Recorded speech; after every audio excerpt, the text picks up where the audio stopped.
In this video, we're going to talk about the difference between a complete protein and an incomplete protein, as well as some of my favorite sources of complete proteins that I regularly buy and make. You want to have a lot of complete proteins, and for a significant source of protein, you want to have about 15 to 30 grams of protein per serving. To start off with, there is a pretty big difference between an animal protein source and a plant protein source. The animal protein sources are going to be a complete protein in and of themselves, such as animal meat or fish meat or eggs and dairy products, whereas a lot of plant proteins might not be a complete protein. While some plant proteins, you can either find that they are a complete protein, such as tofu, or combine them like the rice and beans, for example, and get all 9 essential amino acids, it doesn't mean that they have the same bioavailability as the animal proteins. So the ratios in plant proteins are a little bit lower, especially in the amino acids that help with like muscle repair and recovery, such as leucine. If you are like vegetarian or vegan, I don't have a ton of recipes for you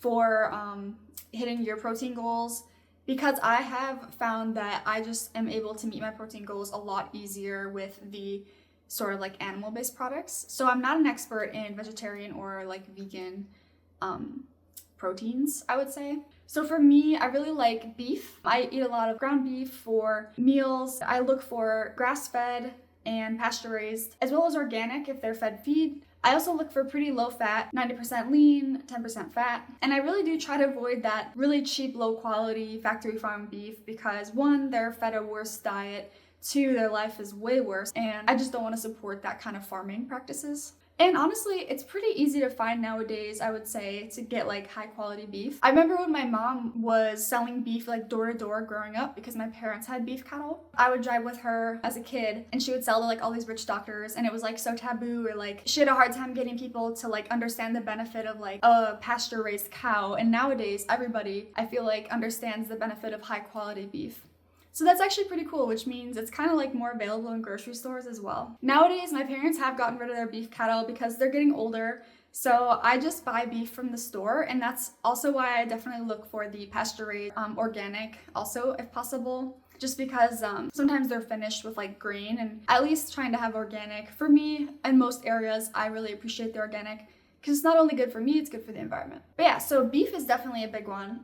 The next one I would say is chicken breasts for me. I don't really buy any other chicken product besides eggs, but like for meats for the chicken, I don't really like chicken thighs. I tried cooking with them one time and they were super greasy, and I like didn't even eat the soup I made because it was like so greasy and gross. So now I just like to get chicken breasts whenever I make recipes. Plus they're super lean. I only have to cut off like a tiny bit of fat when I cook with them. And they're just like, yeah, pretty easy to cook with, honestly. They're very like versatile.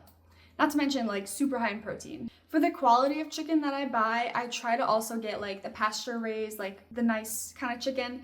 You can get at Whole Foods like really nice chicken where they like show you the score of like how kind of humanely it was raised. And I try to get like the 2 to 3 level at minimum. But yeah, I can't really find nice chicken anywhere else, to be honest. Whole Foods is the only place I've been able to find it consistently. So for chicken quality, pasture raised is the best. But if you're unable to find that, or you just don't want to buy the more expensive chicken, then conventional is fine. The protein quality remains unchanged. It's mainly micronutrient benefits. Chicken breasts are pretty lean anyways, so you're gonna get a lot of solid nutrition eating any type of chicken breast.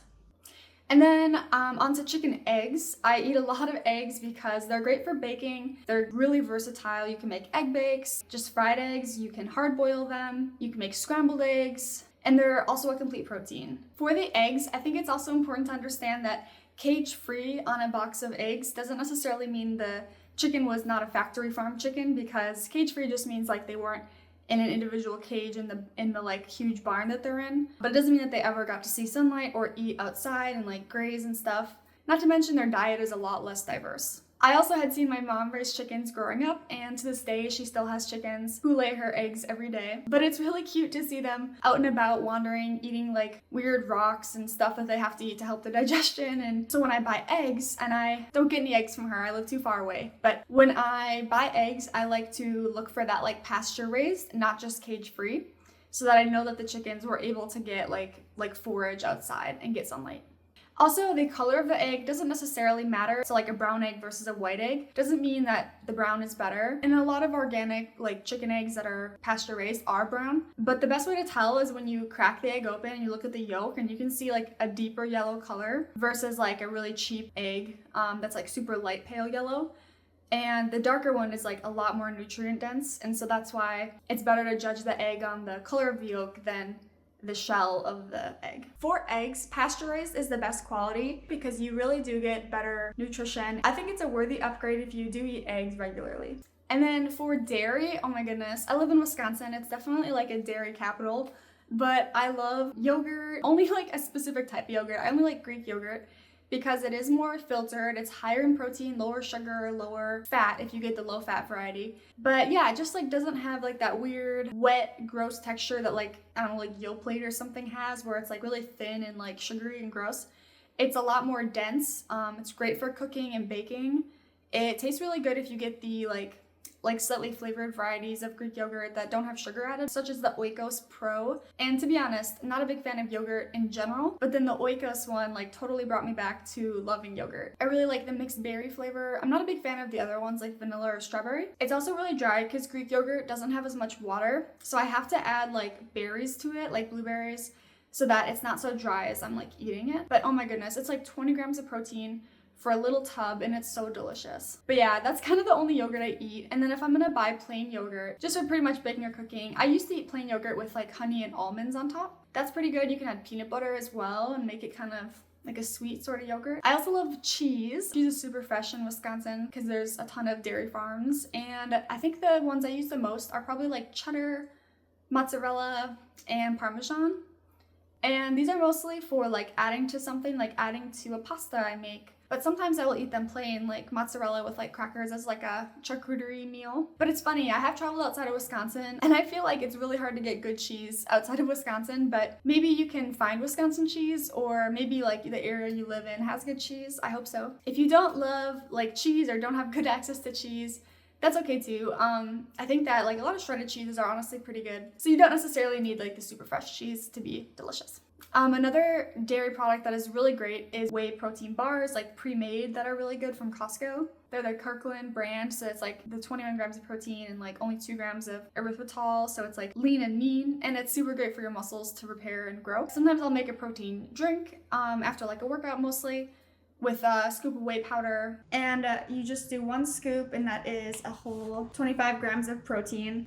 It's really delicious, and I add it to a mason jar, fill the mason jar almost full of water, and then I'll mix it up with a spoon to dissolve most of the protein powder in the water. But then there's still a lot of chunks on the top, so what I do is I use a milk frother that we just got on Amazon, and that does a really great job of dissolving the rest of the chunks in there and making it like a really smooth consistency. It doesn't take very long at all, but it's like really great, and it's better than a shaker bottle because a shaker bottle has that metal thing in there and it's pretty like gross and hard to clean, plus you'd have to clean the bottle, whereas a mason jar is pretty simple to just let soak once you're done with the shake. And then the frother is also really easy to clean. But yeah, it's a milk frother, but we use it for protein shakes to dissolve all the protein powder, and it works really well. And it's super delicious. And sometimes I'll add in a scoop of collagen. I'll do the Vital Proteins collagen peptides, which is not a complete protein, by the way, but it helps with your skin and hair and nails. And it's optional. I don't usually add it. Sometimes I do. And either bovine or marine collagen is not great for building muscle because it's missing key amino acids that your muscles need to grow. And collagen is low in leucine, which is like the on switch for your muscle growth. So even if you eat a lot of collagen, it will not help your muscles grow, whereas whey is pretty much designed for helping your muscles grow and repair. It's really great to add protein to baked goods to make their like macros a lot better. I also add it to oatmeal to make the carb and fiber in the oats like balance out with like some protein. And it also doesn't make me crash. So otherwise oatmeal in the morning would make me crash because it's just so high in carbs and not a lot of protein. But if I add protein powder to it, I feel amazing after eating a bowl of like the Proatmeal is what I call it. I usually eat a protein bar with it because I don't eat the whole bowl of it, and I just have half of it one day and I save the other half for the next morning. So that's why I eat the protein bar, to get enough protein for my breakfast to last me till lunch. So even though I add protein powder to my oatmeal, I still need a protein bar to make sure that I stay full enough until lunch and satiated. The difference between whey protein powder and plant protein powder, in my opinion, is a lot of it has to do with the bioavailability, but also the taste. And I found a lot of plant protein powders are super horrible tasting, but honestly this one plant protein powder is pretty good. Epic maca powder, chocolatey, and that's the one I use in my oatmeal, and that one is really delicious. But I tried other plant protein powders and they tasted like so horrible. I'm pretty sure I didn't even use them like at all. And I was like honestly surprised how horrible they tasted, because pea plant protein, for example in Ripple milk, is really delicious and it's like doesn't taste horrible at all. But for some reason, the protein powder form, that's like the pea protein, tasted really bad. So my two favorite protein powders are the Bum Peanut Butter Chocolate Whey, which I use for my protein shakes as well as if I make a smoothie. And then Sprout Living Epic Protein Chocolate Maca flavor for my protein oatmeal. I do also love Ripple's brand of like milk alternative, which is a pea plant protein milk. I like the unsweetened and unflavored variety, because it's literally like a 1-for-1 substitute for milk. It has a really similar like nutritional profile, and I use it just the same as milk. And a pro is it has a longer shelf life and no lactose. And I use it for like adding to my protein shake at the very end. I don't do all of it, but I do a little bit for like creaminess and flavor at the end. I don't really buy plain milk because I just don't love the flavor, to be honest. So I just stick with the Ripple plant protein milk. And I was able to find unsweetened, unflavored at Target at one time, but currently I get it at my local co-op because it's consistently in stock. And it's definitely a staple for me. For plant protein, like nuts, nut butter, these aren't like super high. They're high proportionally in protein, but overall you don't eat a ton of them, so you don't get like that 15 to 30 grams of protein. But for like more of a snack, I would say the nuts, nut butter, as well as like seeds. So like I will add seeds to my oatmeal, but it's not like, again, you're not eating a ton of them, so they're more like a supplementary protein and not like the main source of protein. Even like wheat products aren't like super high in protein, they're more like carb and fiber, and then yeah, a little bit of protein. I also really enjoy, I just love pasta, it's so comforting. And I also like chickpea pasta sometimes if I'm making like the long spaghetti noodles.